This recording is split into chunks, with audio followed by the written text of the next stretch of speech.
باللہ من الشیطان الرجیم بسم اللہ الرحمن الرحیم اللہم صلی علی محمد وآل محمد۔ آج آپ کی خدمت میں سورۃ فاتحہ کا وظیفہ لے کر آیا ہوں۔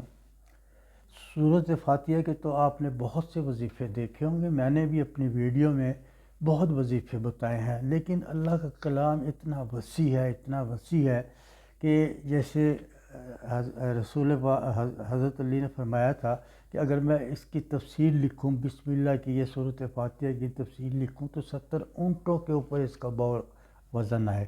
یعنی اس کی تفسیر اتنی ہوتی ہے، اس کے اندر چیزیں ہمیں نہیں سمجھ آتی۔ ہمارے علماء کرام بھی اس پائے کے نہیں پہنچتے، بہت سے علماء کرام ہیں جو اس چیزوں کو بتاتے ہیں، لیکن جب ہم اس کو نئی کتابوں میں چیزیں پڑھتے ہیں، اس پہ عمل درآمد کرتے ہیں، لوگوں کو دیتے ہیں، تو پتہ چلتا ہے کہ یہ وظیفہ تو بہت اچھا ہے۔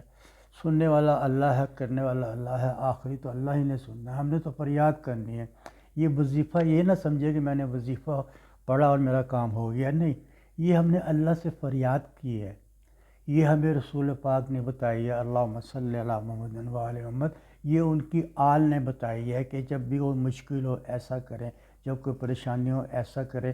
ان کے بتائے ہوئے طریقے سے ہم آپ کو آگے بتاتے ہیں، اور یہی طریقہ اپنایا گیا ہے مسلمانوں میں کہ جو رسول پاک نے جیسے فرمایا ویسے کر لیں۔ الحمد تو اگر 7 دفعہ ڈیلی دوائی پہ پڑھ کے دوائی کھائی جائے تو بیمار جتنا مرضی ہو وہ بھی ٹھیک ہو جاتا ہے۔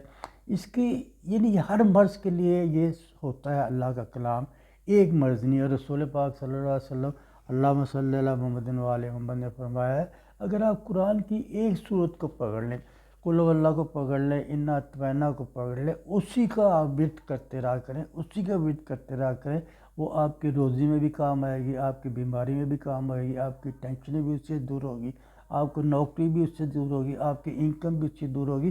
تو یہ بڑے انہوں نے چیزیں بتائی ہیں، لیکن ہم اتنے اپنے زندگی میں مہر ہو گئے ہیں، اپنی زندگی میں رچ بچ گئے ہیں کہ اللہ کی طرف تو ہم آتے نہیں ہیں۔ ورنہ جو سمجھدار لوگ ہیں وہ بیمار ہو نہ ہو وہ صورتیں پڑھتے ہیں، ان کو رزق کی تنگی ہو نہ ہو وہ صورتیں پڑھتے ہیں، اس سے کیا ہوتا ہے کہ اللہ میں ان کے رزق میں تنگی نہیں آنے دیتا۔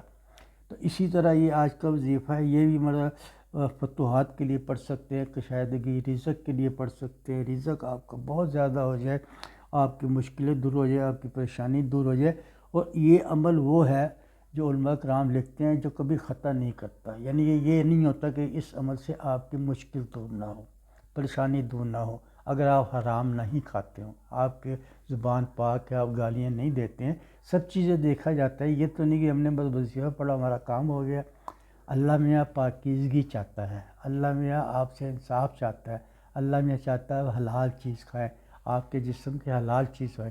تو جو ایسے ہوں کام کرتے ہیں وہ دعا بھی مانگتے ہیں، ان کی دعا بھی قبول ہو جاتی ہے۔ تو یہ آج کا سورۃ فاتحہ کا عمل آپ کی خدمت میں پیش کر رہا ہوں۔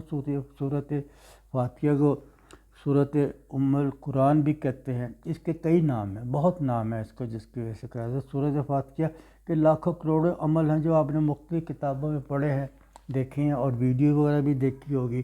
اور یہ سورت وہ ہے جو اگر کہا جاتا ہے کہ مردے کے اوپر پڑھے تو کوئی وعید نہیں ہے کہ مردہ بھی اٹھ کر بیٹھ جائے، تو یہ اتنی مطلب کہ وہ ہے۔ تو یہ اپنے ہزاروں خواہشیں آپ کی اسی سے پوری ہوتی ہیں، اس سے ہر مرض میں شفا ملتی ہے۔ آج کا عجیب و غریب وظیفہ میں آپ کی خدمت میں پیش کرتا ہوں۔ اگر آپ کو کوئی مشکل اور پریشانی ہو تو آپ یہ عمل کریں، یہ عمل 41 دن کا عمل جاری رکھنا ہے، 41 دن تک آپ نے یہ عمل جاری رکھنا ہے۔ وظیفہ ہوتا ہی 41 دن کا، 40 دن کا۔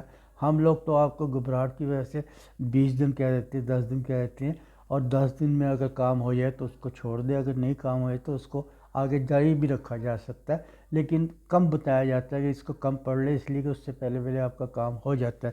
انشاءاللہ اس سے بھی آپ کا کام ہوتا جائے گا، لیکن آپ نے اس کو 41 دفعہ پڑھنا ہے۔ تو آپ نے کیا کرنا ہے، جمعرات سے عمل شروع کرنی ہے، اور ایک تسبیح آپ نے پہلے درود پاک کی پڑھ لی ہے، اللہم صلی علی محمد وآل محمد کی پڑھ لی ہے۔